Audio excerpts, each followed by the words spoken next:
I punted so hard this entire game. Okay, it didn't matter. I won. That's all that matters. This game took 20 minutes longer than it should have.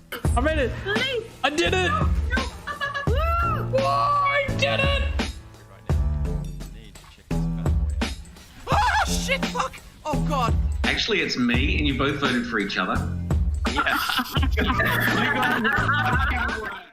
Hello, molecules. Hello, everyone. Hello, Hola. Twitch. Hello, Twitch. I'm just finishing up an announcement, which is really important, unfortunately, and then we'll be off into Deathtrap dungeon. Actually, we should change our name real quick. Name.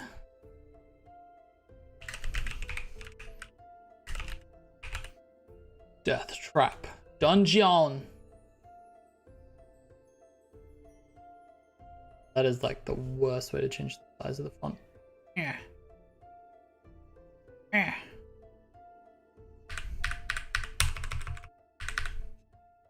Did I put this in Comic Sans to piss myself off? Probably. I honestly don't know. I didn't even realize it was in Comic Sans.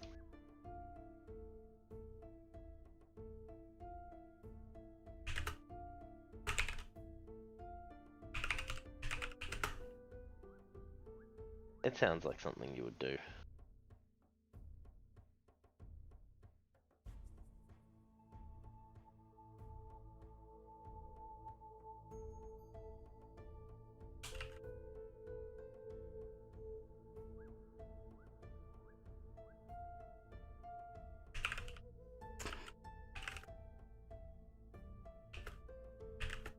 Wow.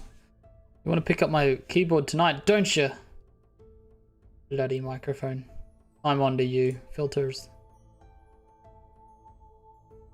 You can have 21. That's all you get.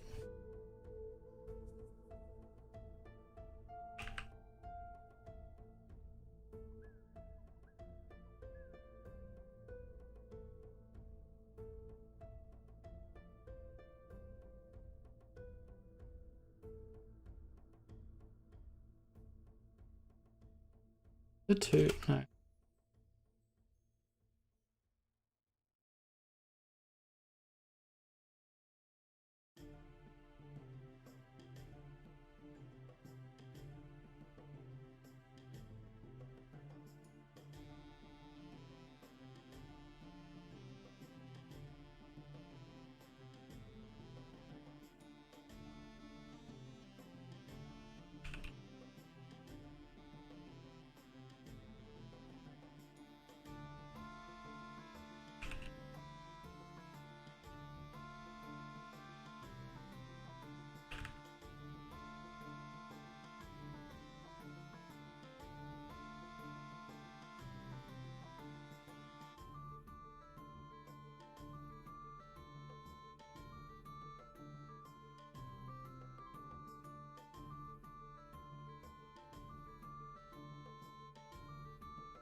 There we go. In Discord, I've put the announcement. Alright. Let's try that starting again. Hello, molecules! Let's ham it up for the camera. I have a new book to run through because the last one has defeated me. This one is absolutely green. Oh, I can't even hold it up close enough for you to see it. I disappear behind it.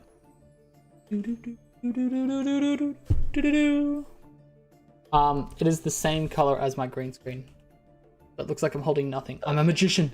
Da da da da. Yeah, so new book, Who Dis? We're gonna run through it. I've just quickly read the back. I wasn't gonna read that out loud because it is exactly like the other one, and I'll probably read through it for anyone new running through it as we go.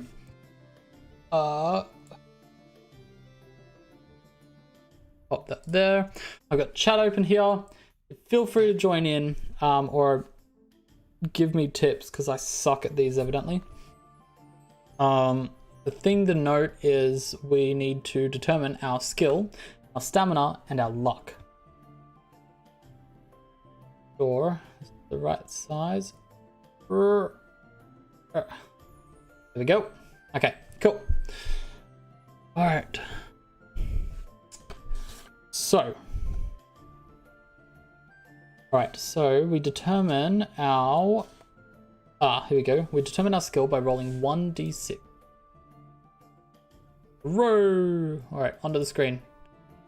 3. So 3 plus 6 was 9, so our skill is 9. Not bad.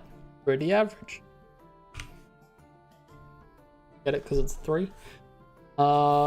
We roll 1 die and add 6 to determine our luck.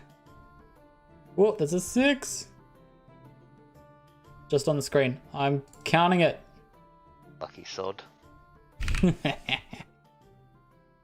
And we rolled 2 dice to determine us. Yeah, roll both dice, add 12 to the number. Get 5, so we get 17 stamina. That might be a bit low. 5, D12, yeah, that's below average. Needed 6. Alright, skill, stamina, and luck are used in this book the same way the last one was used. When we're told to fight a creature, we roll 2 dice for the creature and add its skill score, and then we do the same for ourselves, and whoever has the higher wounds the other. And that's 2 points of stamina, and we can use our luck at this point to add damage or minus damage in the form of 1. We can escape from battles, but they get an attack of opportunity, and it always hits. Luck! Test your luck. Luck has been a big part of this last book, so I wonder how big it is here. Other than that, we get equipment. We get a sword, leather armor, a shield, and a backpack containing provisions for the trip, and a lantern to light our way. So the only thing different here is we get a shield instead of spells by the looks of it.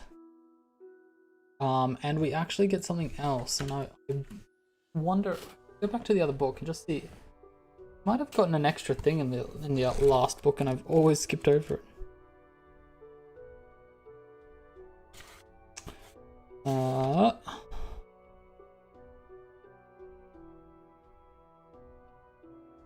There we go. Interest sheet. Nope. Okay, so this book does just give us something extra. Alright, so it concerns me, this next item. It says, you start your adventure with a sword, leather armor and shield, a backpack containing provisions for your very trip. A lantern will light your way, but you'll find lots more items as the adventure unfolds. You may also take a magic potion, which will aid you on your quest. Each bottle of potion contains enough for 2 measures. For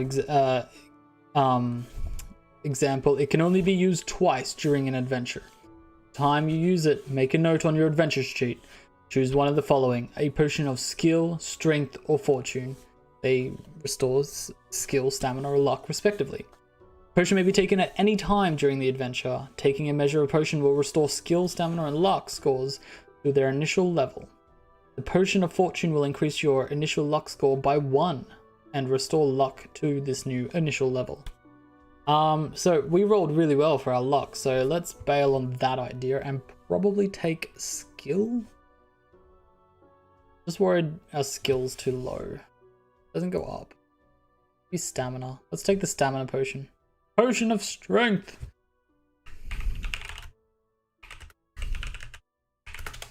Alright, there we go.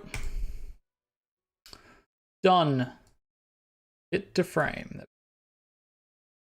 Ta-da. Notes. Cool. Provisions remaining. I guess, I could put it there. Put it there. Are you prepared to get your ass handed to you? Big time. Unless you want to go first. You're like, nah, I'd rather watch you die. That's alright too. Provisions. Yeah. Potion of strength.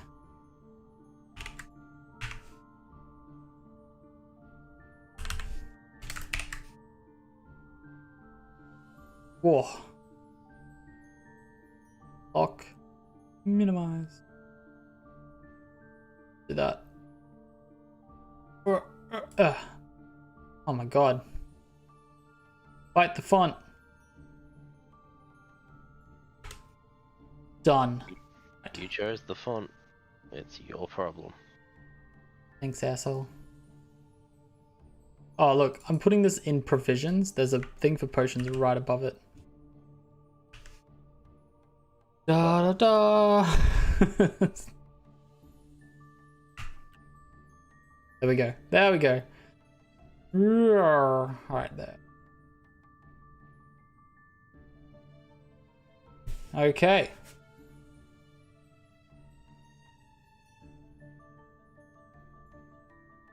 Alright. Don't know how to take that reply. Okay. Cool. Let's start. Done.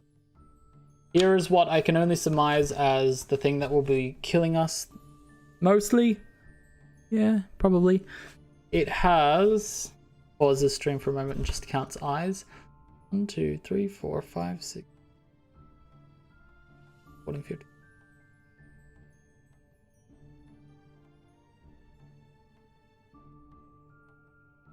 40. There's 40 eyes. That's an oddly specific number. There's a skull in the author's name. It's just a skull. Whoa, we're gonna die. We're gonna die. Alright. Deathtrap Dungeon. Right. Ooh, we have a little bit of a map. The Icefinger Mountains. Oh, look at all of these words that are going to be really hard to pronounce. Okay. How will you start your adventure? Okay, we've done that. Alternative dice. Background. Ah. Alright, let's get stuck into it. So the background. Despite its name, Fang was an ordinary small town in the northern province of Chiang Mai. Situated on the banks of the River Kok, it made a convenient stopover for river traders and passengers throughout most of the year. A few barges, rafts, and sometimes even a large sailboat could usually be found moored at Fang, but all that was long ago, before the creation of the Trial of Champions. Now once a year, the river is crammed with boats as people arrive from hundreds of miles around, hoping to witness the breaking of an ancient tradition in Fang and see a victor in the Trial of Champions. On 1 May, I'm assuming that was meant to say first, on the 1st of May each year, warriors, heroes, come to Fang to face the test of their lives. Survival is unlikely, yet many take the risk, for the prize is great, a purse of 10,000 gold pieces and the freedom of Chiang Mai forever. However, to become champion is no easy task. Some years ago, a powerful baron of Feng called Sukhumvit decided to bring attention to his town by creating the ultimate contest. With help of his townspeople, he constructed a labyrinth deep in the hillside behind Fang, from which there was only one exit. The labyrinth was filled with all kinds of deadly tricks and traps and loathsome monsters. Sukhumvit had designed it in meticulous detail so that anybody hoping to face its challenge would have to use their wits as well as their weapon skill.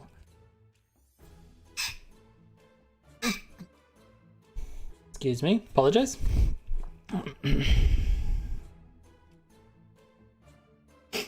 Weapon skill. When he was finally satisfied that all was complete, he put his labyrinth to the test. He picked 10 of the finest guards and fully armed, they marched into the labyrinth.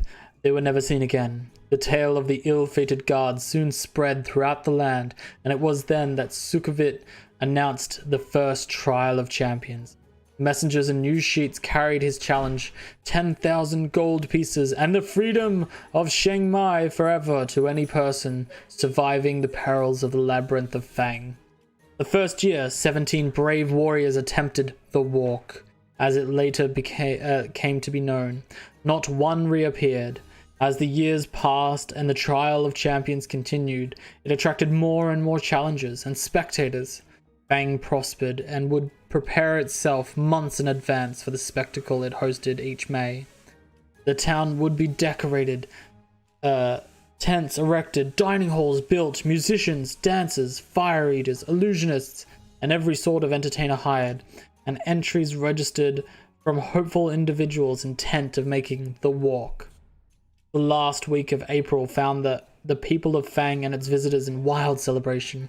Everybody sang, drank, danced, and laughed until day broke on the 1st of May, when the town thronged to the gates of the labyrinth to watch the first challenger of the year step forward to face the trial of champions. Having seen one of Sukhumvit's challenges nailed to a tree, you decide that this year you will attempt the walk. For the last 5 years, you have been attracted to it, not for the rewards, but for the simple fact that nobody has ever emerged victorious from the labyrinth.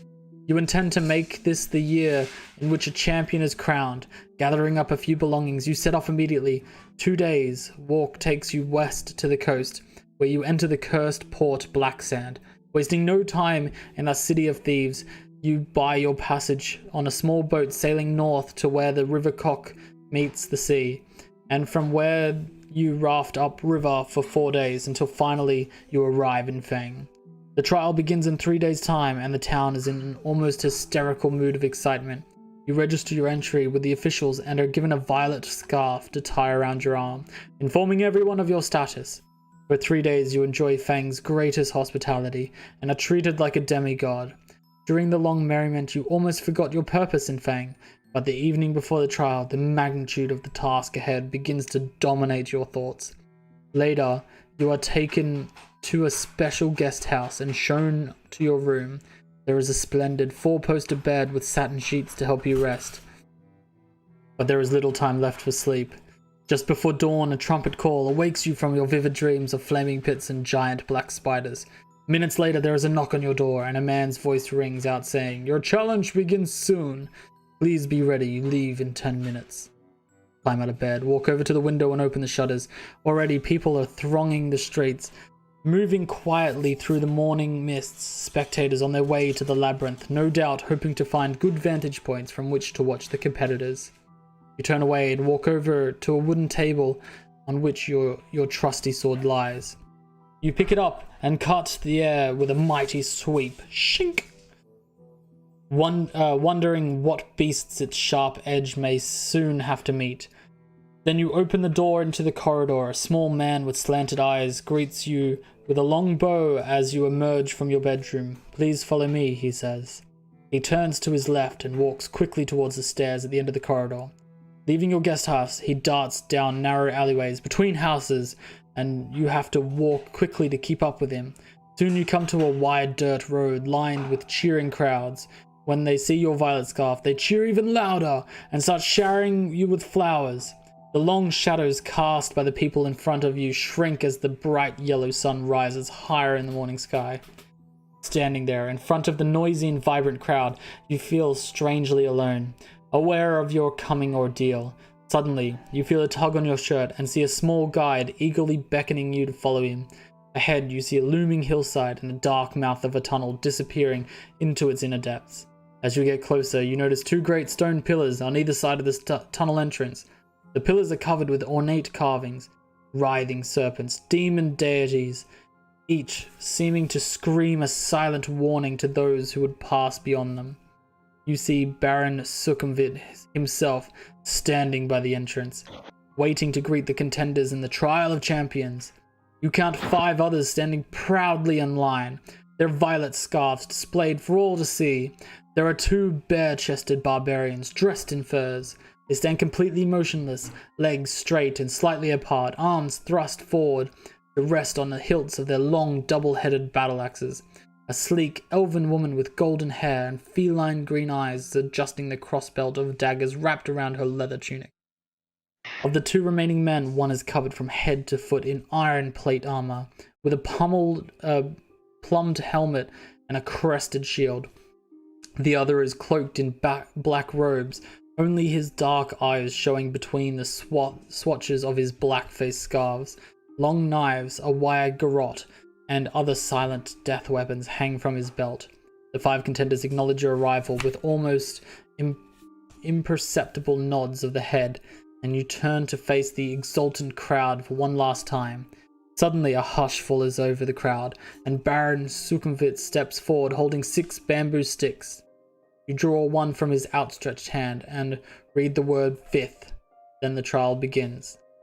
The knight is first. He salutes the crowd before disappearing into the tunnel, and is followed half an hour by the elf. Next goes a barbarian, and then the dark assassin. Now it is your turn to salute the crowd, holding your violet scarf aloft. You take one final deep breath of cool, fresh air before turning to pass between the stone-pillared gateway into Sukhumvit's corridor of power to face the unknown perils of the walk, through the mystery of death, through the mighty Baron's Deathtrap dungeon. We actually have a really cool picture. Ooh, there we go. There's the barbarian. Where? Yeah, there. He's like, grrr, I'm gonna lose.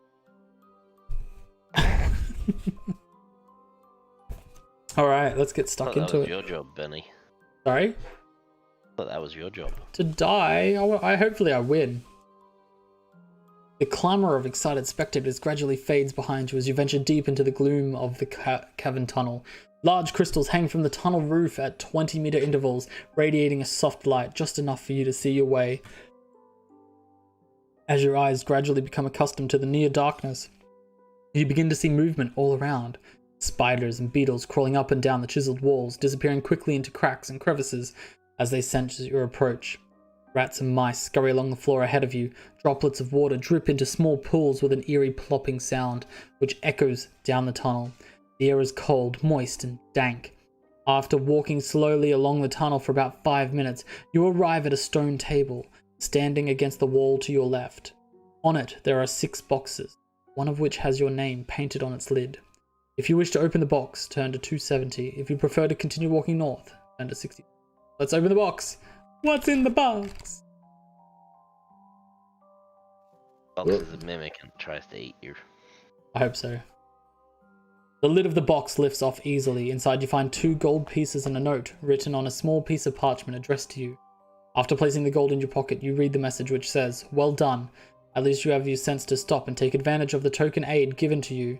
Now I can advise you that you will need to find and use several items if you hoped to pass triumphantly through my Deathtrap dungeon. Signed, Sukhumvit." Memorizing the advice on the note, you tear it into tiny pieces and continue north to the tunnel.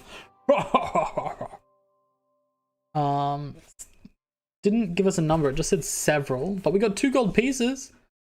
Winning. We do this 5 more times, we get 10. Alright, turn to 66.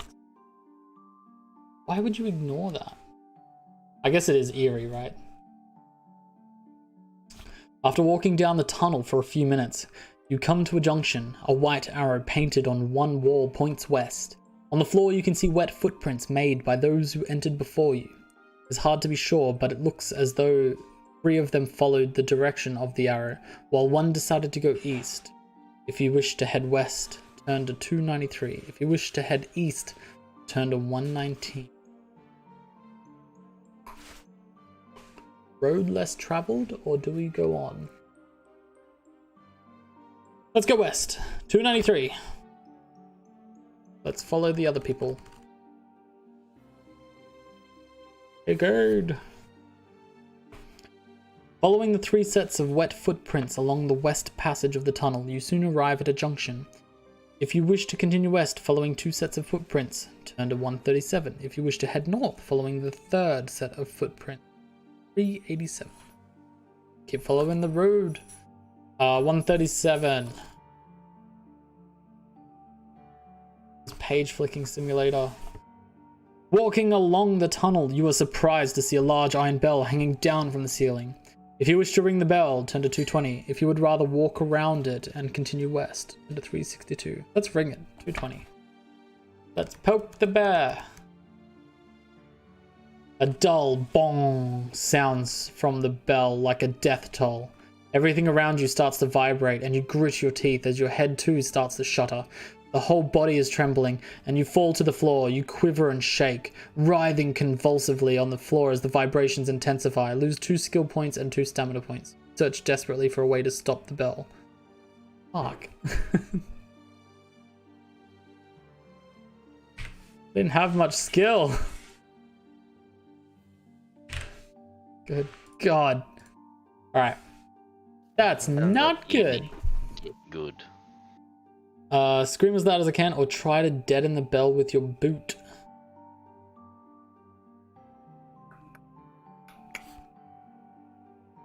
Oh, I have to deaden the bell. 346.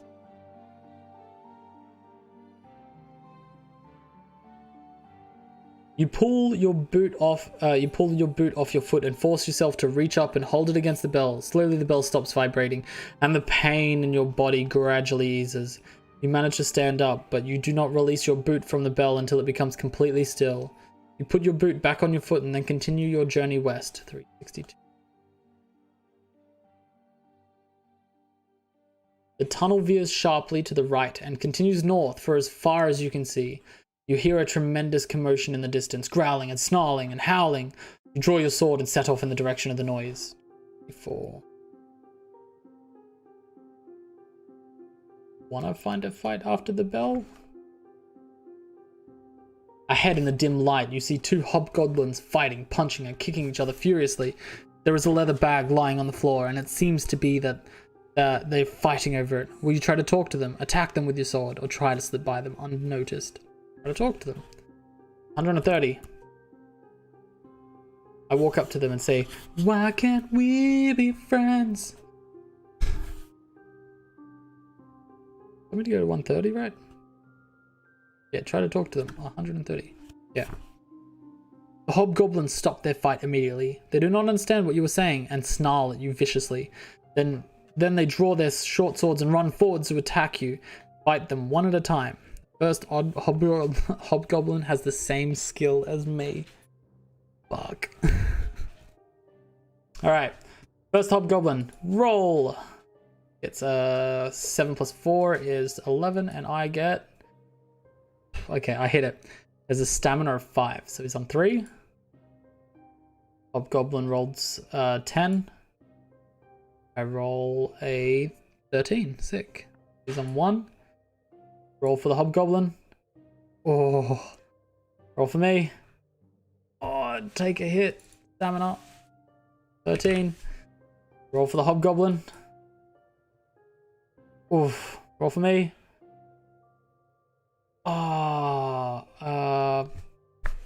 What's that? I think I take a hit there. Wasn't paying attention. Alright. Hobgoblin. Hobgoblin. 8. Alright. I roll. A 5. I take 2 more. Oh my god. No. I like this. Hobgoblin. 6. I roll. 9. Alright, I killed the first one. Alright, the next one has a skill of 6. So he rolls a 12. I rolled a 12. I hit him once. Alright, he rolls. On the screen, please. There we go. Rolls snake eyes. I roll better snake eyes. Alright, the hobgoblin rolls 5, and I roll 5, but he has 1 less skill, so I kill him. Fuck. Almost died on my first encounter. Turn to page 9. Damn. And here I was hoping you'd get another. I still have a potion, right? Like, hobgoblins have nothing of any use to you on them. You decide to open the bag on the floor. Inside you find a corked earthenware jug. You uncork it and sniff the liquid inside. It smells sharp and I want to say acidic, but it says acrid. Is that a word? It is. I hear a whisper from Teresa in the background. Yes. Teresa. Yeah.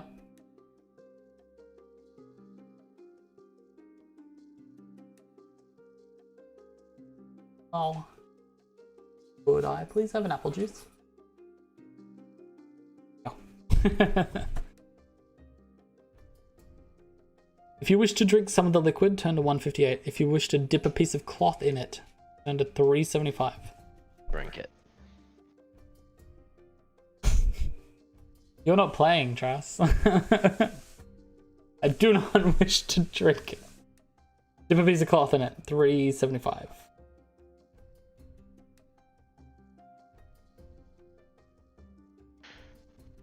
Acrid smoke rises from the jug as you lower the cloth into it. The liquid is unmistakably acid.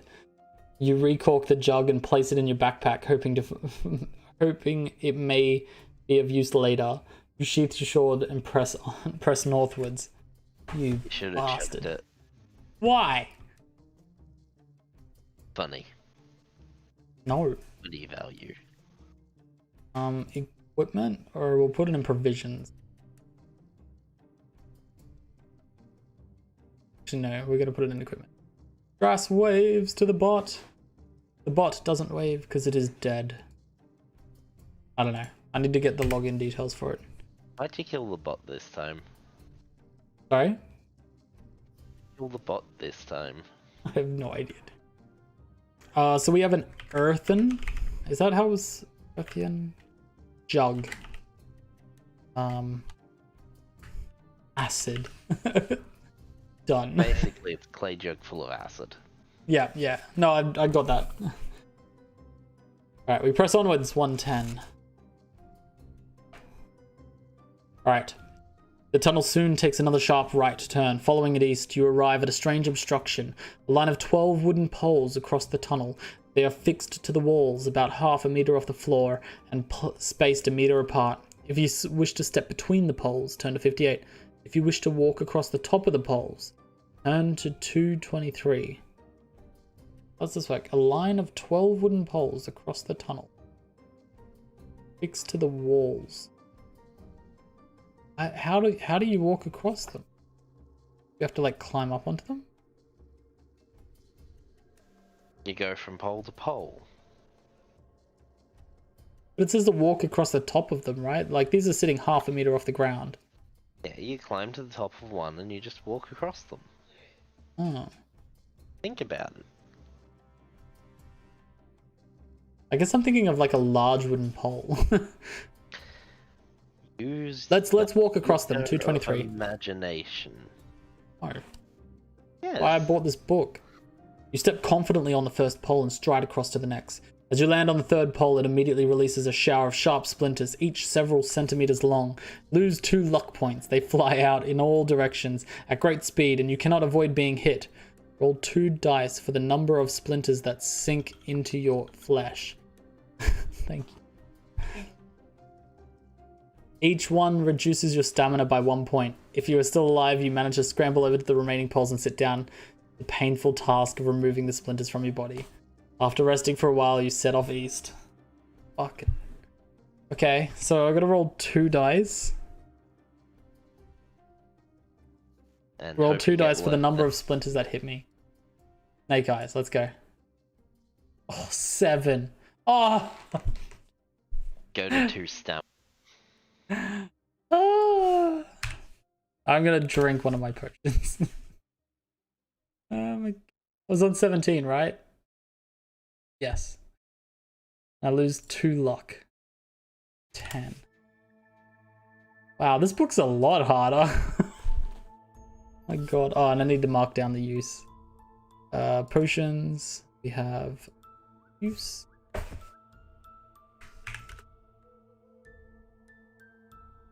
Done. Okay.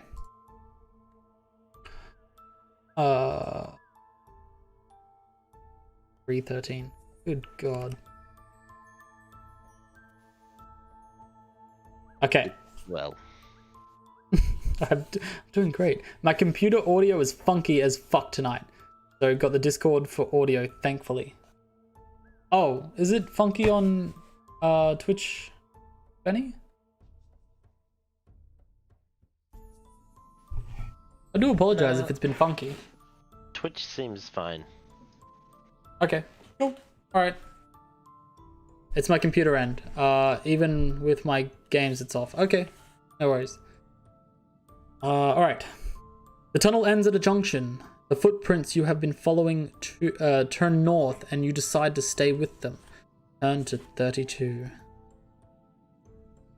A picture of a ninja on this page. I'm not okay with that. I want to fight a ninja. Alright.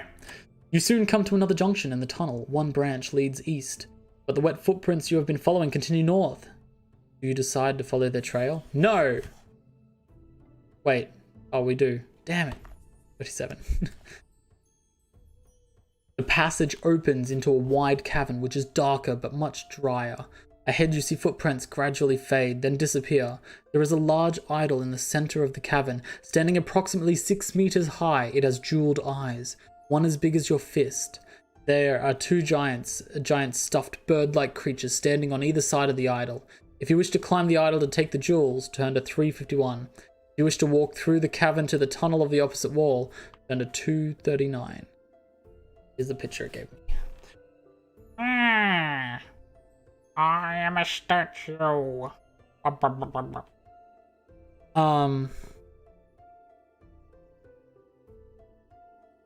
don't want to take its size.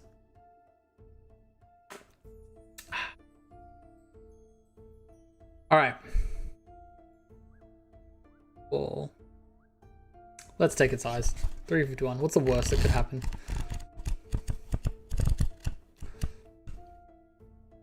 Alright.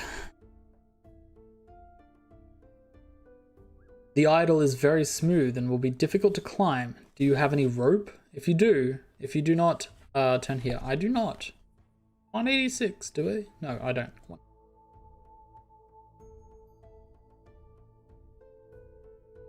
Right. Slowly and carefully, you begin to climb the idol. You're about to grab hold of its large ear when suddenly your foot slips. Test your luck. If you're lucky, turn to 260. If you're unlucky, turn to 358. Okay, now, from what I remember, just to double check, test your luck. I roll 2 dice. If it's equal to or less than, I'm lucky.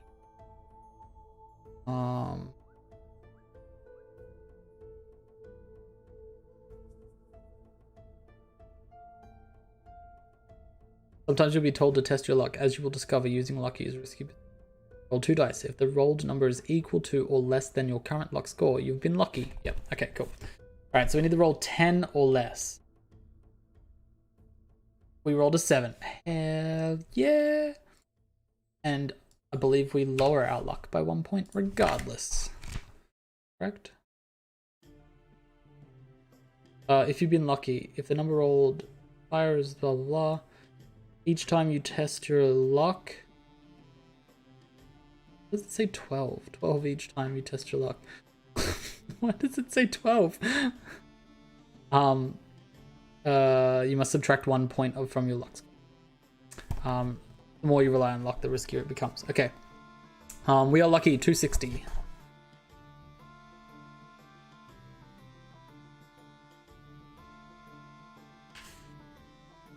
Alright. You just managed to grab the idol's earlobe and regain your footing. You scramble over its face and sit down on the bridge of its nose. You draw your sword and consider which jeweled eye to pry out first. If you wish to pry out the left eye, or if you wish to pry out the right eye. Pry out the left eye. The worst that could. As you touch the emerald eye of the idol, you hear a creaking sound below you. Looking down, you are shocked to see the 2 stuffed birds taking flight. The wings flap in jerky motions, but they're soon above you and look set to attack. Fight the flying guardians one at a time, but reduce your skill by 3 during this combat because of your restricted position.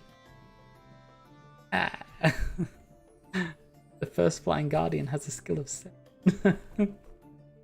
Oh, the second one's got a skill of 8. I have a skill of 4. Fuck. Alright. They roll 7. 14. So I have to roll 10 or higher. Oh, I do not. Take 2. 15. They roll. Onto the screen, please. Yep, 3. I roll. Yes, I hit it. I fucking hit it. Oh, it's got 8 stamina. Oh. Alright, they roll. 3. I roll. 6. Okay. Alright, they roll. They rolled a 6. I roll 10. 6 plus 7 is 13. I got you. One more hit and I kill the first one. They rolled a 6. I roll 7. That's not enough. I take a hit. 13. They rolled a 9.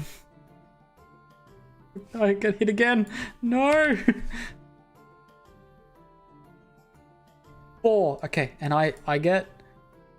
Yes! Die. Alright, now we got the second guardian. Okay, first one. Here we go, it's a 5.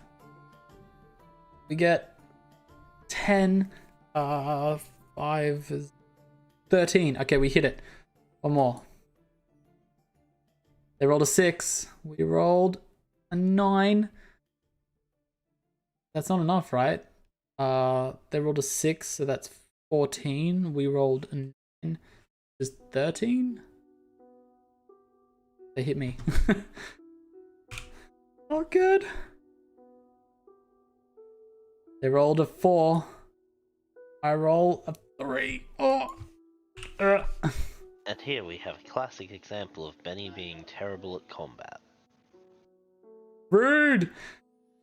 5. Oh, they hit me again. Rolled an 8. I roll 4. Oh my god, I'm at 1. Alright, I'm going back to 17. I'm drinking my potion. God, where's my potion? Potion. Gone. I'm just gonna write empty bottle here.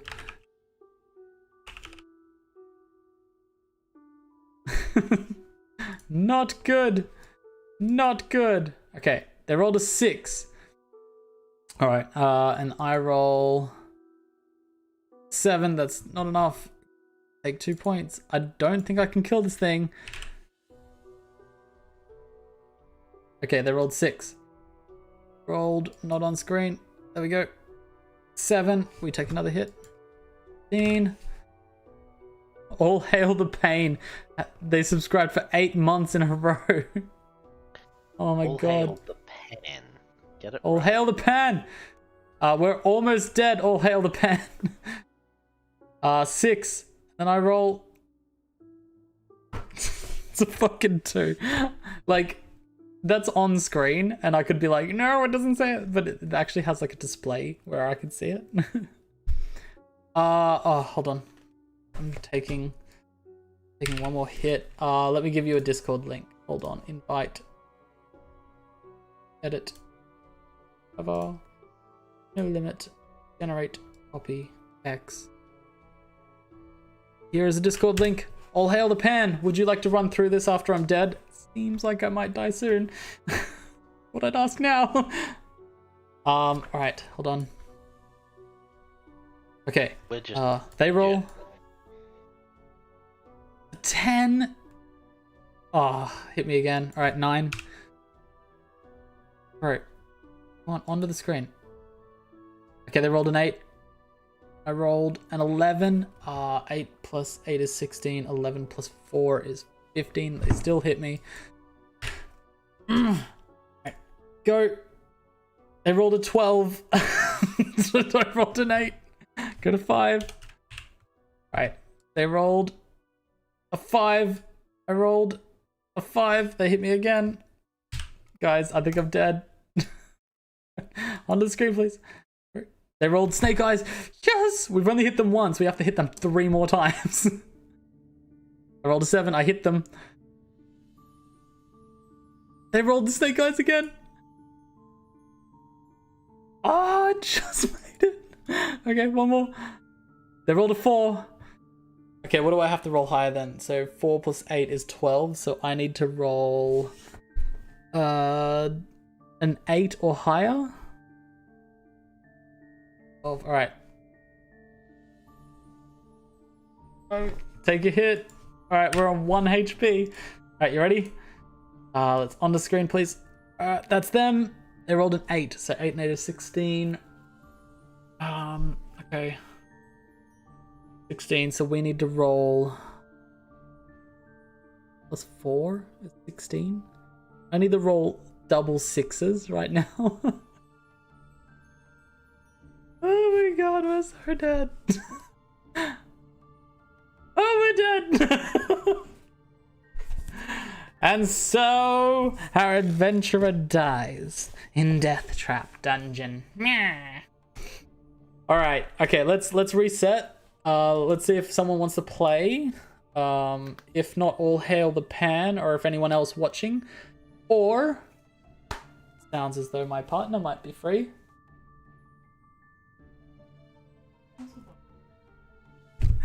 You know, the problem about saying that is that everyone says that. Someone just... Did they? Wonder Louis! Yeah, that's all the hail the pan. All hail the pan! I hail the pan! You wanna die? Book's hard. Oh, sure. Book's way harder than the other book. Be warned, I enjoy hamming it up. Oh, I'm all about ham. Ah. A connoisseur, I see. Potions. Give me 1 second. Potion of... Right. Done. Hazel cheered 200. For luck. Wow, you got bits from my partner for luck, and she laughed at my death. Okay, let's move the gold. Right. And I just need to reset your equipment. You lose your earthen jug of bile. Why we picked that up, but we did. Great. Okay, so do you have 2d6 in front of you, or would you like me to roll for you? I can get 2d6 very quickly. All right. I will roll for the monsters then, which will roll onto the screen, and you can roll for me. Sure. On a system. Yeah, of course. Don't roll double sixes all night. Like, I'm not going to stop you, but at the same time, you've got unlimited tries. You can come back in a fortnight and be like, I want to fight that fucking book again, Benny. All right. There we go. All right. So, let's determine your skill. Roll 1d6 for me and tell me what the value is. 3. 3. So you have a skill of 9. Because we add 6 to it. Roll 1 dice for your luck, and then we'll add 6 to that. 5. 11 luck. And roll 2d6, and we add 12 to that for your stamina. Sorry. 7. Perfect. 9 is 19. That is more than I had, so you'll be fine. Alright, now you start with leather armor, a lantern, a backpack, 4 provisions, a sword, and a shield. You also get to start with a potion, but you get to pick one of 3. Each of these potions has 2 uses that you can use at any time throughout the book. The first potion you can choose from is a potion of skill, which restores your skill points to what they originally were. In this case, 9. A potion of strength, which restores your stamina to what it originally was. Or a potion of fortune, which restores your luck to its original value +1. And you can do that twice. Just so you know as well, so you have a good idea of everything that's going on. Throughout the campaign, you will fight monsters, much like I did. We rolled 2 dice for them, we add their skill to it, and then you roll 2 dice and add your skill to it, and the one with the higher number wins. Equal or higher, you win. And you wound it for 2 points of damage. You can, at that moment, choose to use a luck to make it 3 points. And just as you can do that, if you're getting hit, you can use a luck to make it 1 point.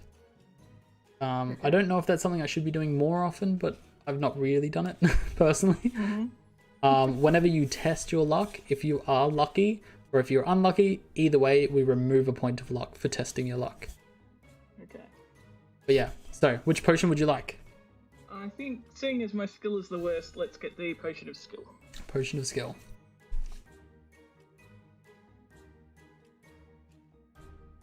Potions. Alright. Skill. Was it you that recommended Deathtrap Dungeon to me? Don't blame me for this. No.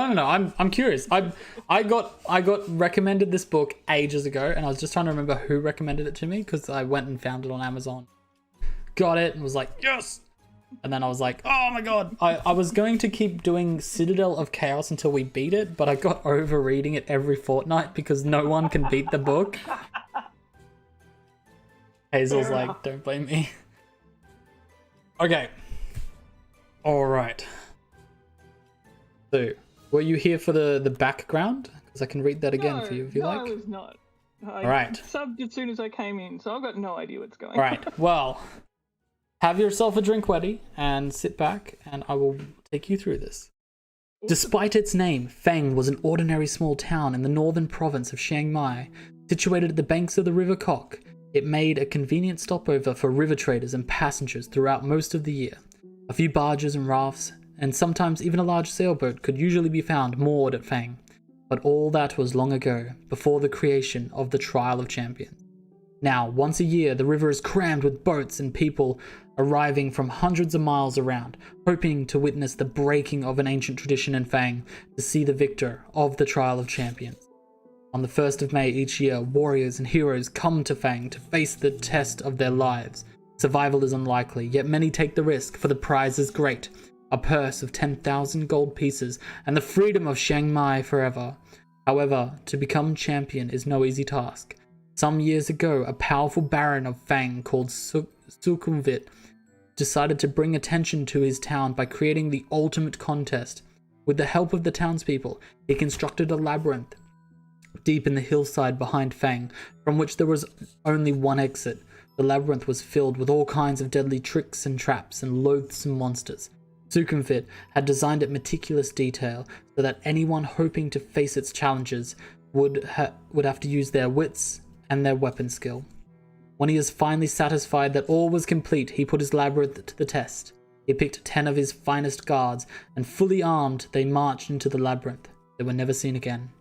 The tale of the ill-fated guards spread throughout the land, and it was then that Sukhumvit announced the first Trial of Champions. Messengers and news sheets carried his challenge, 10,000 gold pieces and the freedom of Chiang Mai forever to any person surviving the perils of the Labyrinth of Fang. The first year, 17 brave warriors attempted the walk as it became known. Not one reappeared. As the years passed and the Trial of Champions continued, it attracted more and more challengers and spectators. Fang prospered and would prepare itself months in advance for spectacles hosted in May. The town would be decorated, tents erected, dining halls built, musicians, dancers, fire eaters, illusionists, everything. And entries registered for hopeful individuals intent of making the walk. The last week of April found the people of Fang and its visitors in wild celebration. Everybody sang and drank and danced and laughed until the day broke on the 1st of May, when the town thronged to the gates of the labyrinth to watch the first challengers of the year step forward to face the trial. Having seen one of Sukhumvit's challengers nailed to a tree, you decided that this year you will attempt the walk. For the last 5 years you have been attracted to it, not for the reward, but for the simple fact that nobody has yet to emerge victorious. You intend to make this year in which a champion is crowned. Gathering up a few belongings, you set off immediately. 2 days it takes you west to the coast, where you enter the cursed port Blacksand, wasting no time in the City of Thieves. You buy your passage on a small boat, sailing north to where the River Kok meets the sea. And from there you raft upriver 4 days until you arrive in Fang. The trial begins in 3 days' time, and the town is in almost hysterical mood of excitement. You register your entry with the officials and are given a violet scarf to tie around your arm, informing everyone of your status. For 3 days you enjoy Fang's greatest hospitality and are treated like a demigod. During the long merriment, you almost forget your purpose in Fang, but the evening before the trial, the magnitude of the task ahead begins to dominate your thoughts. Later, you're taken to a special guest house and shown to your room.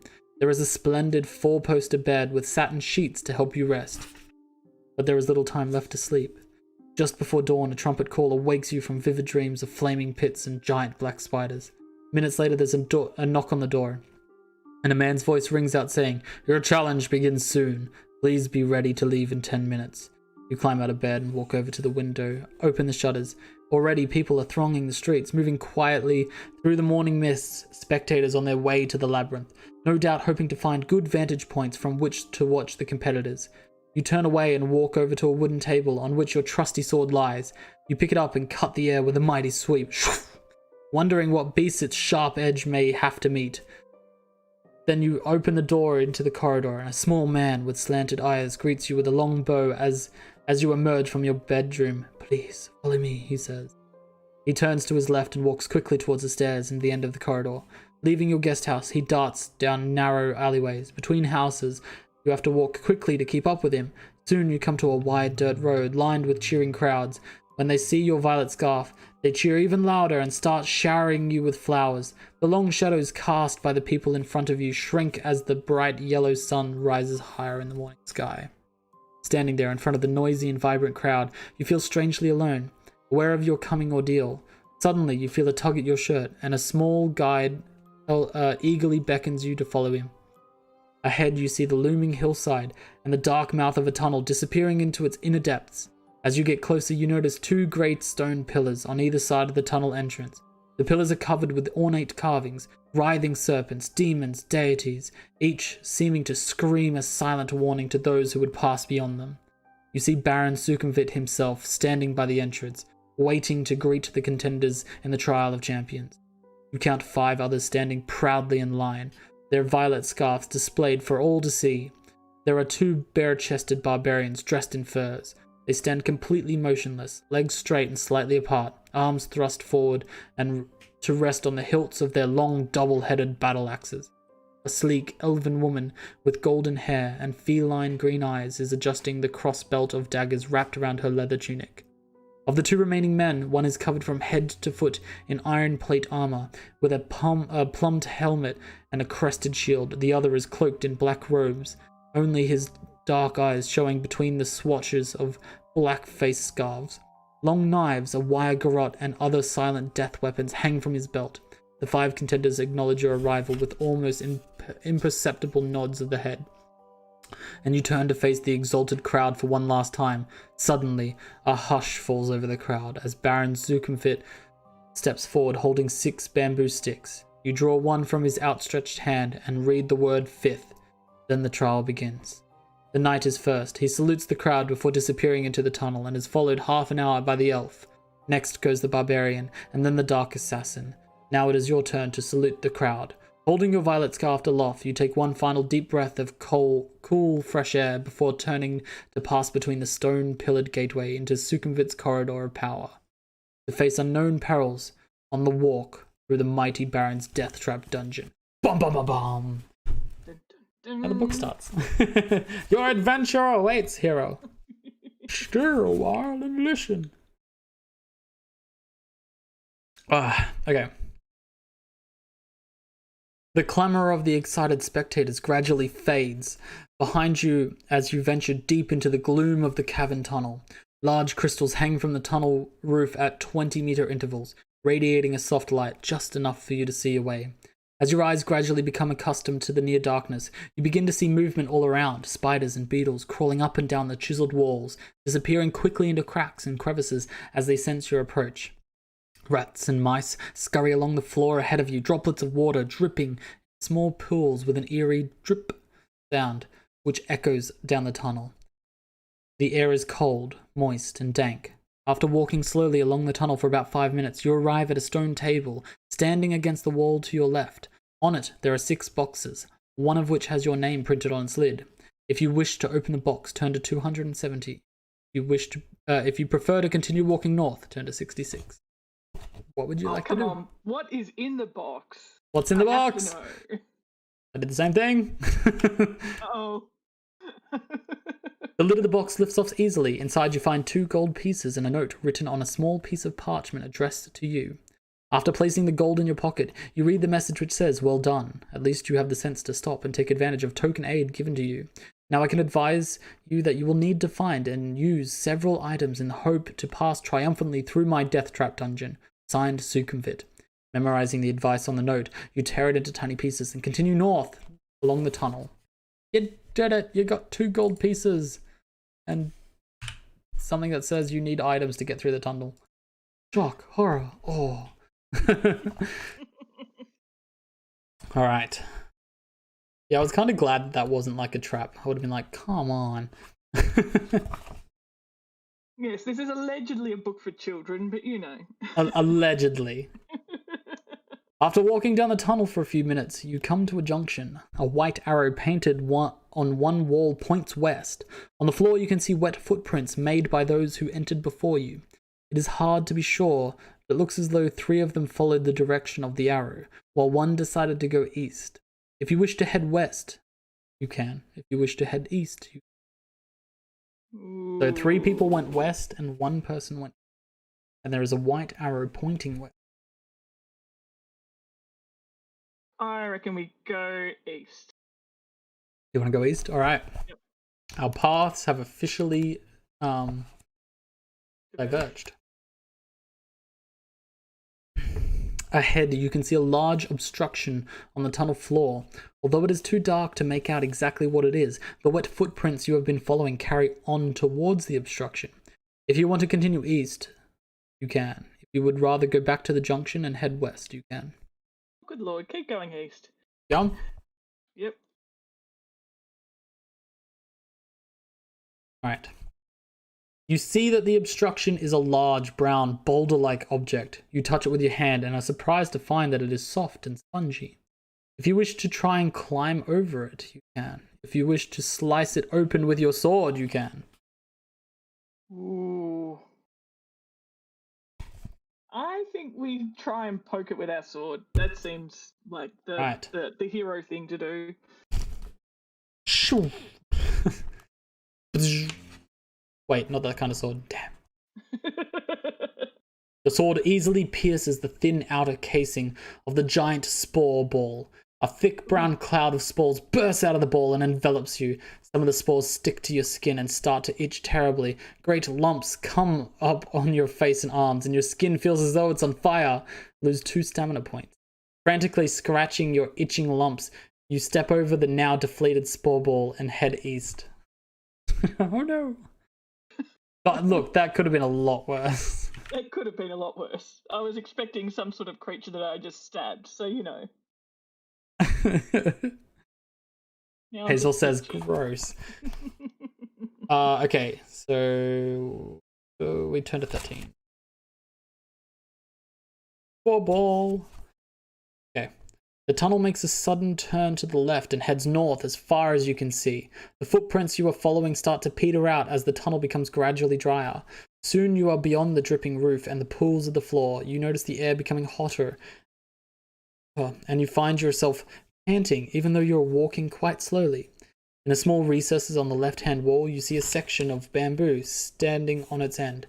Lifting it down, you see it is filled with a clear liquid. Your throat is painfully dry, and you feel a little dizzy from the heat in the tunnel. If you wish to drink the liquid, you can. If you do not wish to risk drinking the liquid and would rather continue north, you can. Oh, come on, let's drink the liquid and die. Drink it? Yeah. Like a board now. Kill me. Oh, no, not at all. I'm teasing. Alright. The water in the bamboo pipe is welcomingly refreshing. Add 1 stamina point. It also contains a magical solution which will enable you to be exposed to melting point temperatures without harm. Discarding the bamboo, you start off north again in good spirits. What? Rude. And here I am like plucking eyes and stuff. Where's our notes? Special heat proof. I don't know how else to put that. Yeah, fair. Just putting it out on notes just in case. Yeah. Turn to 182. Alright. The temperature continues to rise and you find yourself dripping with sweat. As you struggle on, the heat intensifies until it feels like white heat and becomes so unbearable that you begin to pass out. If you drank the liquid from the bamboo pipe, turn here. If you did not drink, turn here. Alright, you did. I did not die. Awesome. Alright. Although the temperature in the tunnel is higher than you could normally tolerate, the liquid from the bamboo pipe keeps you alive. 97. First run. Mercifully, the temperature now starts to drop rapidly, and soon it feels almost cool again. On the left-hand side of the tunnel is a closed door.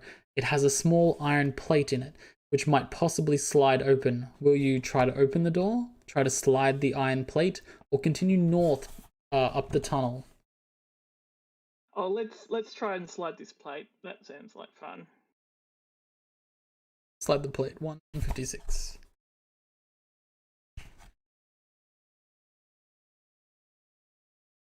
There we go. The small plate slides open easily and you find yourself peering into a room with a deep pit in the floor behind the door. On the opposite wall there are 2 iron hooks, on one of which hangs a coil of rope. If you wish to open the door, jump over the pit and take the rope, turn to 208. If you would rather continue north along the tunnel, turn here. Let's get some rope. Rope seems useful. Get the rope. 208. You know, that is what it is. Alright. The door swings open into the room and you step back and jump over the pit. You put the rope in your backpack and jump over the pit and leave the room and head north. Alright. Fuck. Clearly I wasn't trying hard enough. Oh my god. You made that seem so easy. Just bust open the door, yeet. We're good. Alright. Oh my god. This is amazing. This is great. Promise me I'd die and I haven't yet. Ahead you see a tunnel that turns sharply to the left. You turn the corner and almost bump straight into 2 fierce-looking orcs, armed with morning stars and wearing leather armor. You're totally unprepared, and as you draw your sword, one of them swings its morning star at you. Roll 1 die. If you roll a 1 or a 2, turn here. If you roll a 3 or 4, turn here. Or if you roll a 5 or 6, alright. Roll a die. That is a 2. If you roll a 1 or a 2, 91. Okay. The orc's morning star thuds into your arm, knocking your sword to the floor. You must fight them barehanded. Reduce your skill by 4 for the duration of the combat. Fortunately, the tunnel is too narrow for both orcs to attack you at once. Fight them one at a time. Holy shit. Skill. Reduced by 4, so it becomes 5. I'm gonna die. Wow, okay. The first orc has a skill of 5. The second orc has a skill of 6. Okay. Alright, so I'm going to roll for the orc. Yep. Onto the screen. They rolled an 11. Can you roll your 2 dice? Yes. That is a 9. They hit you. Yep. I should point out here that you could take your potion to restore your stamina. Oh, sorry, your skill, rather. Onto the screen. There you go. They rolled 12. Lord. Yeah, alright, 5. You get to use your potion twice. I think now is a good time for potion. Alright, potion of skill. 1 use. There we go. We got 1 use left. Okay. Alright, let's replenish your skill. 9. And then roll 2 dice for me. That is 6. So 6 plus 9 is 15. I have 5, 6, 7. I have 17 here. They still hit you. They're rolling really well. Alright. Alright. I rolled a 5. Alright. I rolled a 6! Yay! Hey! Oh, you've definitely got more than enough now. Alright, okay, so how much health do they have? Okay, so you hit the first one. It's stamina goes from 5 to 3. They roll. I rolled 2. 8. All right, you hit it again, Mhm. and I roll a 10. Beat 15. 3. What'd you roll? A 3. Yes. You get hit. Yep. That's 12. All right, they roll Good lord. a 7. I also rolled a 7. That's fine. Your skill's higher now, so you've killed the first orc. Now for the second orc. Ooh. All right, this one's a bit easier. It's weaker and also lower skill. So I'll roll an 8. 6. 16. I've got 8 plus 14. You hit it. All right, one more. If you can hit it one more time, I rolled a 5 to 11. 3. No good. 9, 10, 11, 12. No, you did. You hit it. Oh. Because you have a skill of 9. You did it. Yay. You've killed both of them. If you win, turn to 2.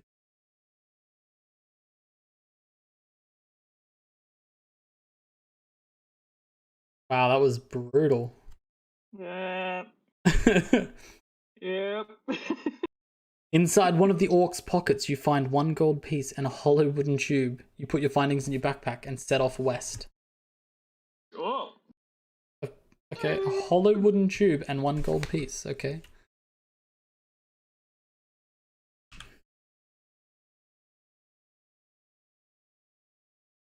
Equipment. Yeah.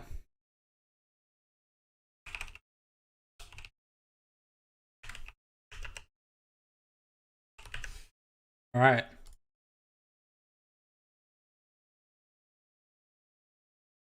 Okay, 164. All right. Onwards.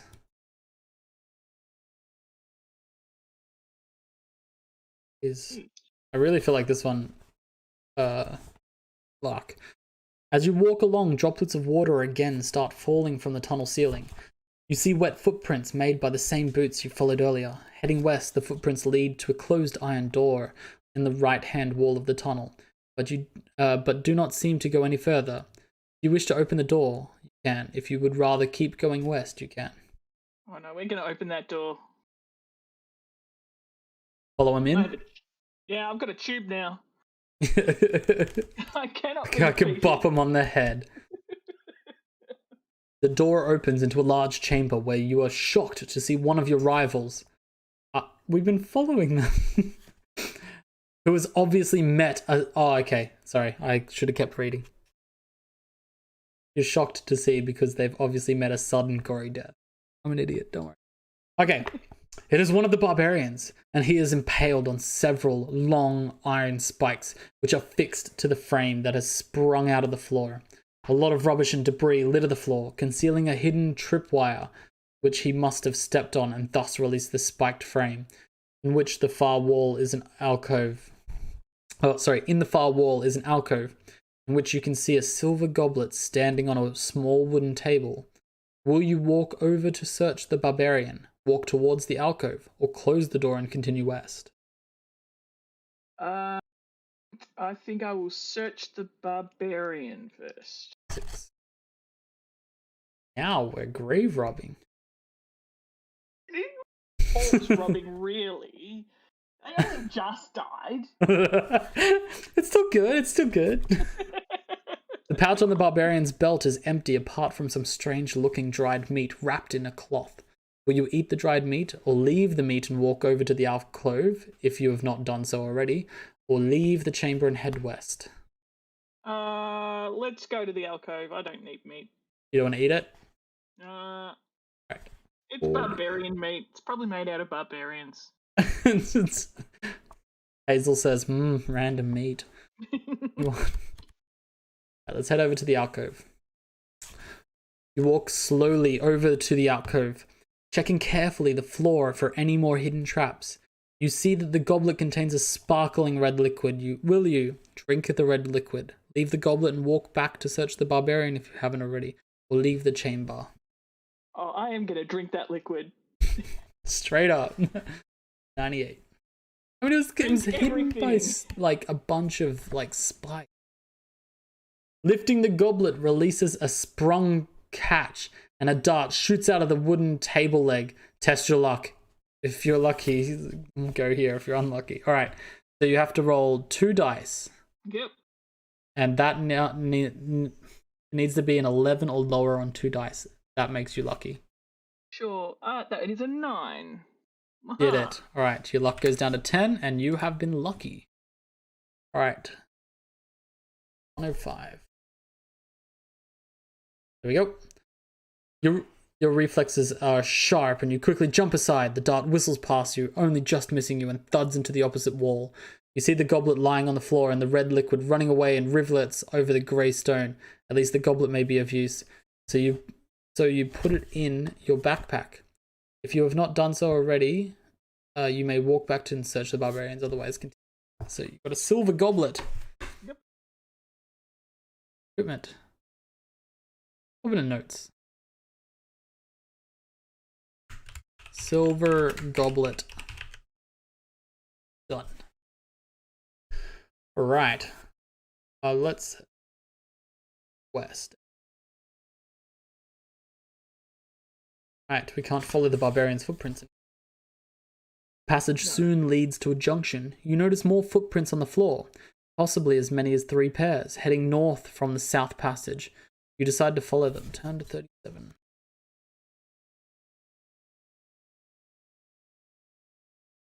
The passage opens into a wide cavern which is darker, but much drier. Ahead you see the footprints gradually fade, then disappear. There is a large idol in the center of the cavern, standing approximately 6 meters high. It has jeweled eyes, each as big as your fist.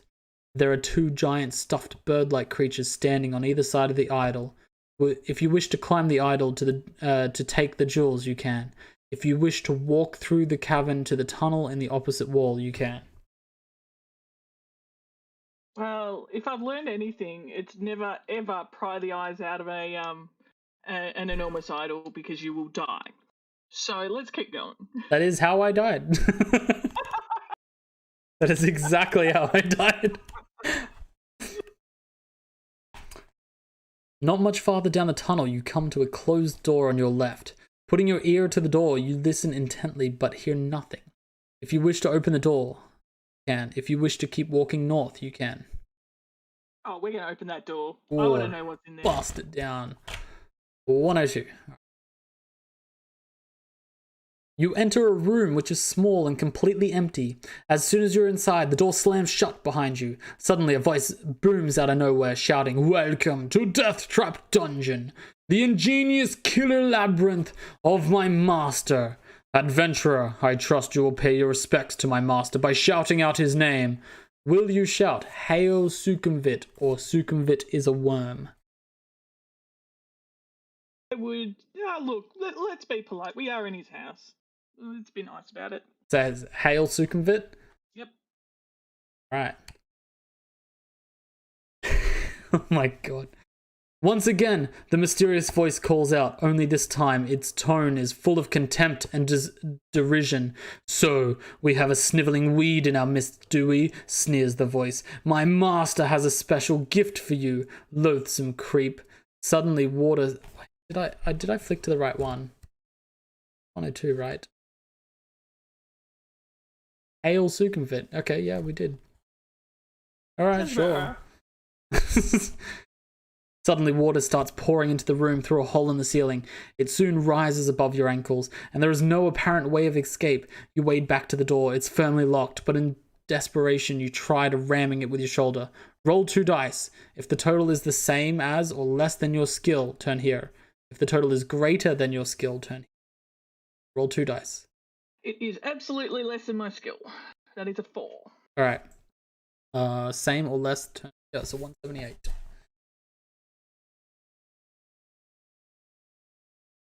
I feel like it might be a good thing. Rolled less. Possibly, maybe? The door cannot withstand the furious battering you are giving it. The center panel cracks and splinters, enabling you to kick a hole in it large enough for you to squeeze through. Wet, but happy you survived the ordeal, you set off north. Sick. There was a picture back there. Well, let me just... Okay, no. Okay, there was a picture back there, but it was for a different part. That's fine. I don't want to show you that picture. That's why I was like, oh, damn. Aww. 344. Okay. The tunnel twists and turns, but keeps steadily north. Ahead, you see a thin shaft of blue light streaming down from the ceiling to the floor. It sparkles and shimmers, and you can see images of laughing faces in the light. If you wish to walk through the light, turn here. If you would rather walk around the light, turn here. This is the light you can see. You'll have to catch up on stream for a second, but looks welcoming. Oh, that looks like. I don't think I should walk through that. I think I just zoomed in. Says that might be a bad idea. All right. Would you like to walk around it then? Yeah, that seems like it might be helpful. All right. You come to an arched doorway set in the right-hand wall of the tunnel. The heavy stone door is closed, but there is an iron latch and a round handle. If you wish to try the door, you can. If instead you wish to continue along the tunnel, you can. Let's try this door. Always open the door. Doing you pretty well so far. I know. Well, I haven't died yet. Lifting the latch and pushing the heavy stone door opens. You find yourself in a large cavern. The light is dim and murky, but as your eyes begin to adjust, you can see the walls are covered in green algae and running with moisture. The floor is strewn with straw. The atmosphere is warm, damp, and fetid, and a soft humming sound fills the air.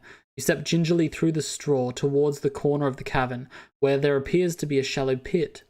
Peering warily into the pit, you are disgusted to see a mass of pale, writhing worms, so some as much as 1/2 meter long. Utterly nauseated, you're about to turn away when you noticed that their undulating bodies are swarming around a dagger. Its point held fast in the crack in the pit floor. The hilt is cased in black leather studded with opals, and the blade is fashioned from a strange reddish black burnished metal you've never seen before. You long to touch the dagger, but this would mean plunging your hand in amid the writhing worms. Do you reach for the dagger or back away in disgust and leave the cavern? This one's actually got a picture too. Oh, okay. Show me. Oh yeah. No, I'm getting the dagger. I am Undulating. getting that dagger. Undulating. Yep. Oh, there's a cool skull. That's it. No, definite. I want this worm dagger. Absolutely. That is Alright, very cool. reach for the dagger. Worm dagger. Let's go. 94. Right. What could go wrong? Taking a deep breath, you lean over the pit and plunge your forearm into the mass of wriggling worms. They're cold and clammy and feel extremely nasty, but at least they're harmless, and you're able to seize the dagger by the hilt. You give it a hard tug and it comes away from the crack in which the tip was embedded, admiring this beauty and wondering whether it might once have belonged to some luckless contestant. You put the opal-studded dagger firmly in your belt and leave the cavern. God damn it, you were lucky. So it's an opal-studded dagger. Ah. Seems good. That does seem good.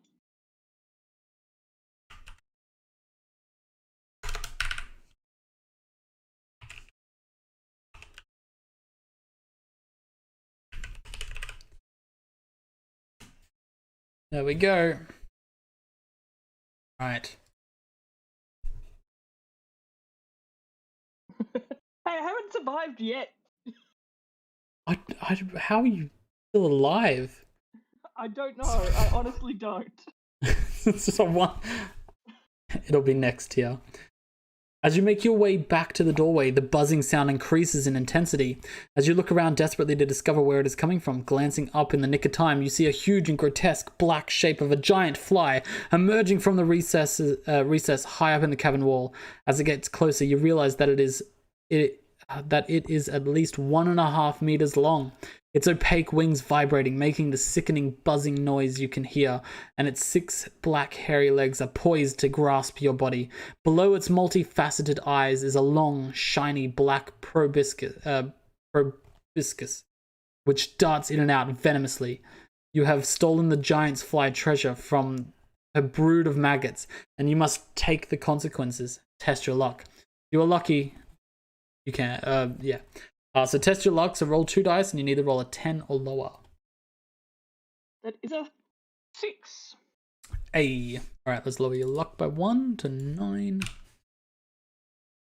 If you are lucky, turn here. You manage to evade the outstretched legs of the diving giant flyer. Stepping back, you draw your sword and prepare to fight the hideous insect. As it turns to attack you, it has a skill of 7. Right.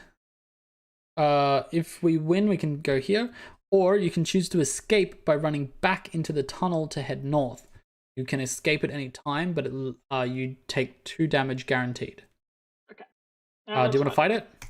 Let's fight it. All right. It rolls 2. Okay. Well, my 9 will beat that. Oh yeah. All right. I rolled an 8. That's 11. You rolled an 11? Yes. Oh, nice. Okay, you hit it again. You gotta hit it 2 more times. Okay. I roll a 10. 9 plus 9 is 18, yep. So you get me. I roll an 11. Beat a 18. Yeah, no, that's a 4. That's a 4. Oops. Okay, you take a hit. All right, I roll a 3. So beat 10. Yeah, that's a 9. Actually, I don't think you can roll lower than 10. No, I don't think I can. All right, cool. So you won. Turn to triple 1.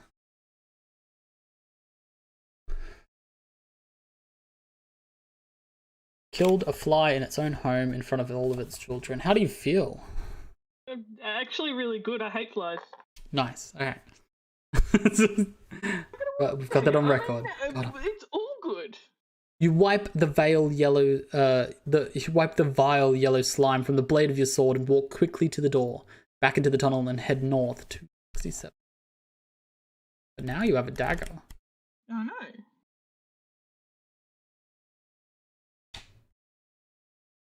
Here we go. Okay. The tunnel ends shortly at a junction. Looking left and right, you see a narrow passage disappear into the dim distance. If you wish to head west, you can. If you wish to go east, you can. Let's go east. All right. 68.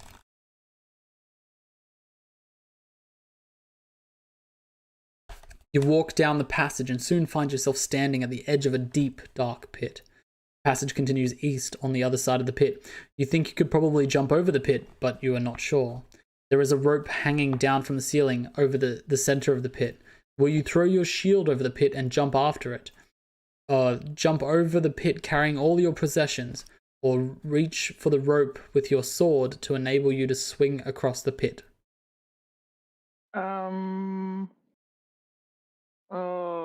Let's you know what? We are gonna swing. Let's make this happen. Reach for the rope? Yeah, let's do it. You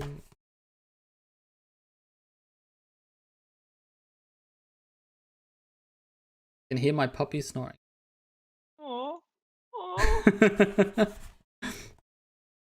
Gripping the rope firmly, you step back to take a running jump. However, in the dim light, you do not notice that someone has cut the rope almost in 2, just a little way above the section you are holding. As you swing out across the pit, it suddenly breaks, and you scream with fear as you plunge headlong into the depths below. No! Wilhelm screamed, "Ah!" 85. You land heavily on your back, but luckily your backpack cushioned your fall. Lose 1 skill point and 2 stamina points. Okay. So Okay.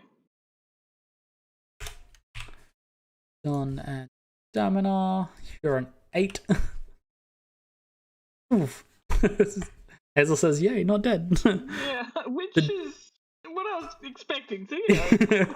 The darkness is almost pitch black at the bottom of the pit, and you crawl along the floor, groping in front of you. Suddenly your hand touches something cold, hard, and smooth. The object is small and round, but you cannot figure out what it is. You place it in your backpack, hoping to see what it is once you're out of the pit. You continue to crawl forward and soon reach the pit wall. it is too smooth to climb, and you have to cut hand and toe holes in it with your sword. This takes a long time, but you finally climb out of the pit on the east side. You immediately check the object in your backpack and discover that you have found an orb of blood red ruby. You are absolutely delighted and head off east in high spirits, whistling softly under your breath. Cool. All right, you've got an Maybe all orb the of treasures. blood red ruby. Really odd way of saying that. It is. Blood red ruby. Go done. 237. I mean, I guess that was lucky. The tunnel makes a sudden left turn and continues north as far as you can see. You soon arrive at a closed wooden door in the left-hand wall. If you wish to open the door, you can. If you would rather keep going north, you can. Now we're opening the door. Always open the door. I'm not even going to make a joke this time. just has always worked out. The door opens into a large, candle-lit room filled with the most extraordinarily lifelike statues of knights and warriors. A white-haired old man dressed in tattered rags suddenly jumps out from behind one of the statues and starts to giggle. Though he looks like a fool, the sparkle in his eyes make you think there is more to him than is apparent. In a high-pitched voice, he says, "Oh God, another stone for my garden. I'm glad you've come to join your friends. Now, I'm a fair man, so I'll ask you a question. If you answer correctly, I'll let you go free. But if you answer wrong, I'll turn you to stone." He starts to chuckle again, obviously pleased with your arrival. Will you wait for his question, attack him with your sword, or make a run for the door? Oh no, let's do the question. Wait for his question. 382. All right.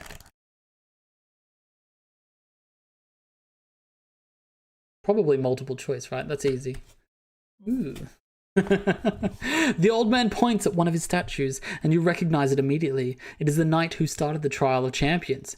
The agonized look on his face locked in stone for eternity. The old man smiles, saying, "This man weighs 100 pounds plus half his weight. How much does he weigh?" What will you answer? 100 pounds? 150 pounds or 200 pounds? Not much of a riddle, Hazel.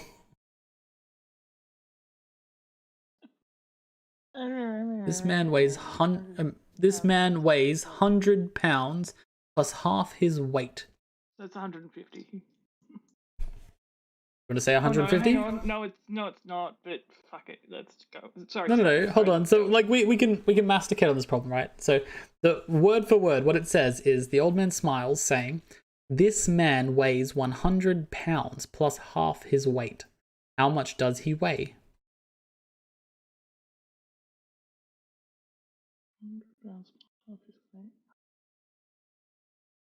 I think I've figured it out.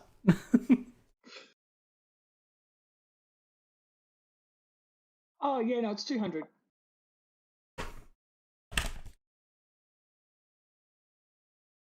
What? How did you get to 200? Well, it's 100 pounds, and Yep. but then plus half his weight. But his weight is if his weight is 200. Sorry, that's half of what his total weight is. Therefore, 200. Oh, okay. I was gonna make the argument, and I have not read this book like after today. Like, I read it for the first time before you played, but I read this as this man weighs 100 pounds plus half his weight. Full stop. How much does he weigh? He weighs 100 pounds. Oh. So, I think it's trying to be smart. Oh, yeah, of course it is. Go on. Let's find out if I die. Do you want to do 100 pounds or do you want to do your 200 pounds? I'm doing 200. 200? 391. All right, let's have a look.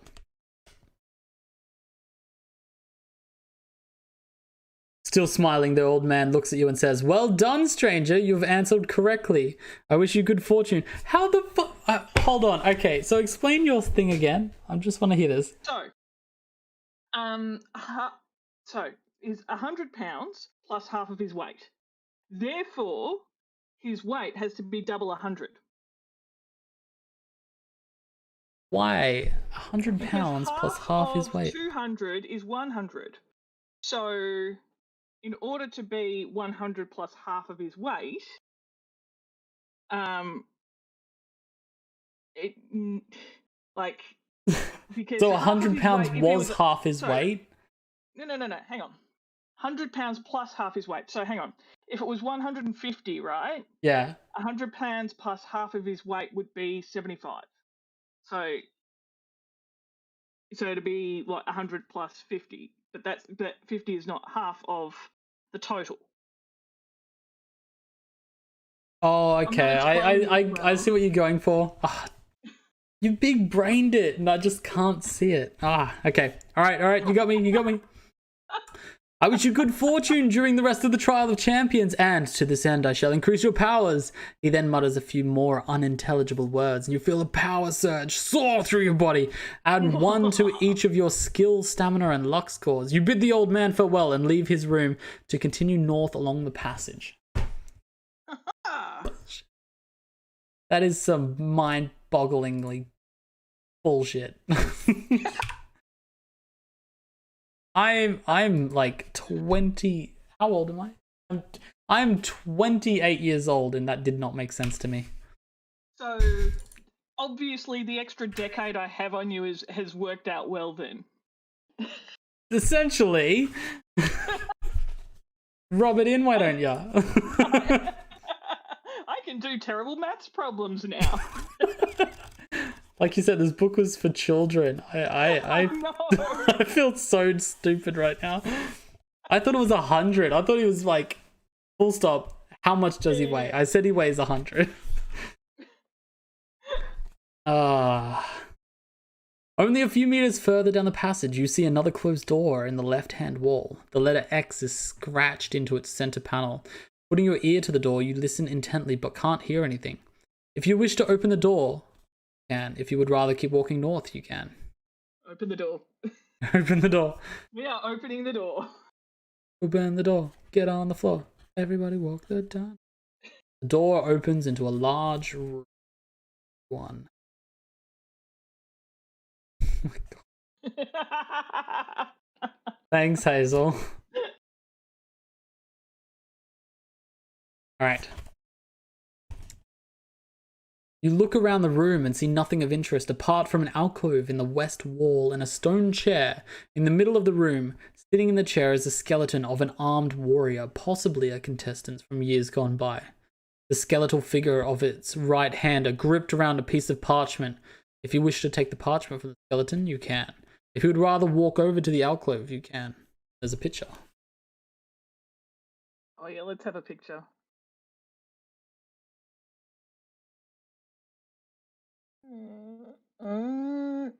Oh yeah, no, we're definitely taking that. Taking the parchment. It's mine. I'm taking the parchment. Take the parchment. 331.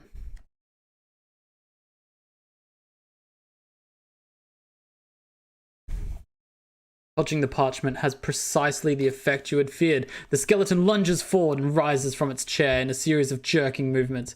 Raises its sword to strike you. Lunging sideways, you draw your sword to defend yourself. It has a skill of 8, stamina of 6. Ooh. You have a skill of 9 still because it got bumped back up. It did. So you say in Twitch, woo, I'm smarter than a 5th grader. Nailed it. Alright, okay, so I'm gonna roll a 7. Right, beat a 15. So I also rolled a 7, so... Oh yeah, you definitely beat it. Alright, I rolled a 9. So beat a 17. I rolled a 10. Fine. So one more hit and you kill it. So I roll a 5. And I rolled a 4. 5 plus 8 is equal 13. You've got 13 as well, so you hit it. Yeah. Alright, you kill it. Into 71. That was the easiest combat yet. How do I kill it? You break it apart. I have no idea. Alright. A fit of blinding rage, you beat it over the head, its skull shattering for what seems like the final time. and in that moment, all of the bones, conspicuously held together by nothing but sheer will, fall apart, trembling on the floor. There you go. That's how you killed it. Awesome. Once again, you reach for the parchment, only this time it is lying amidst a pile of broken bones. Hey, nailed it! Unfolding it, you see a map of a room with a drawing of a hideous creature inside it. Beneath the monster is a rhyme which reads, "Should you meet the manticore, of its tail beware. Shield yourself against the spikes flying through the air." You fold up the piece of parchment and put it into your backpack, repeating the rhyme over and over to yourself. You walk across the alcove. Alright, Cool. so we have parchment.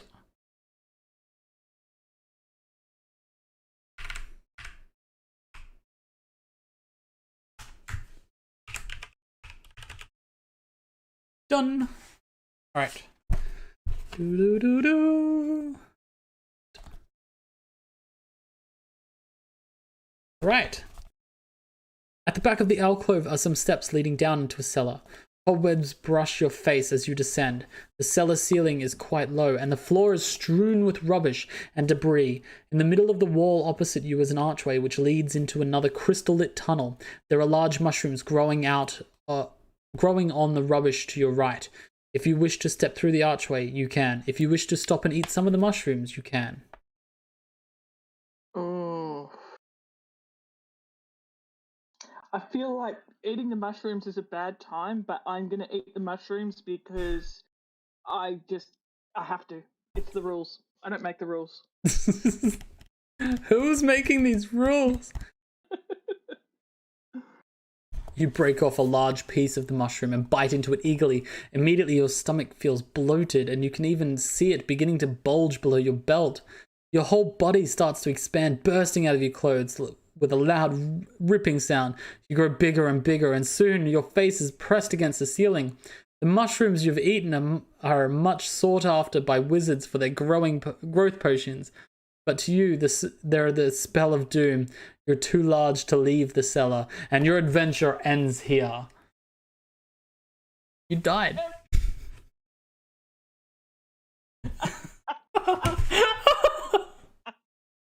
You ate some rubbish mushrooms, and you fucking died. I know. Oh man, I could have no scoped this whole. I thought it was gonna be like, nah, you like. Ah, that was brutal. Why did I throw my brain in the bin? I knew that was a bad idea, but I really wanted to eat. What was going through your brain? You're like, that's a bad idea.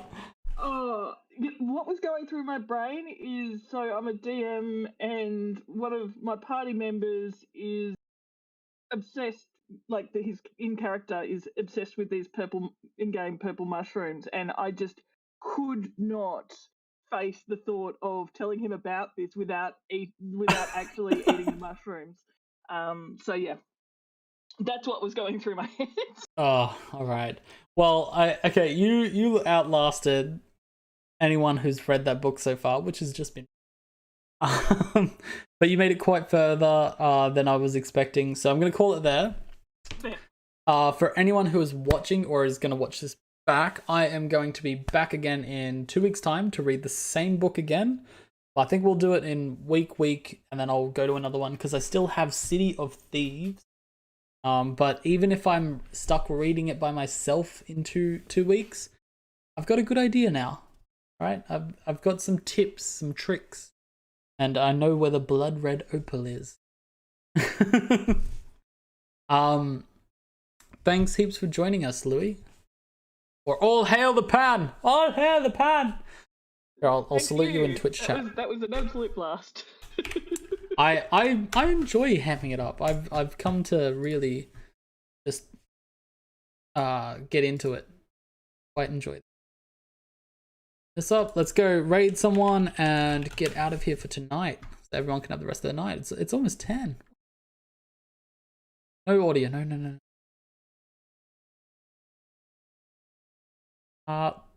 Let's go raid this guy. Alright. And just doing all of the things. Alright, okay. Thanks everyone. Thanks Louis again. And thanks to everyone. I'll see you all tomorrow for Minecraft. Minecraft is amazing, and the people who build stuff are amazing. But yeah, thanks everyone. Bye.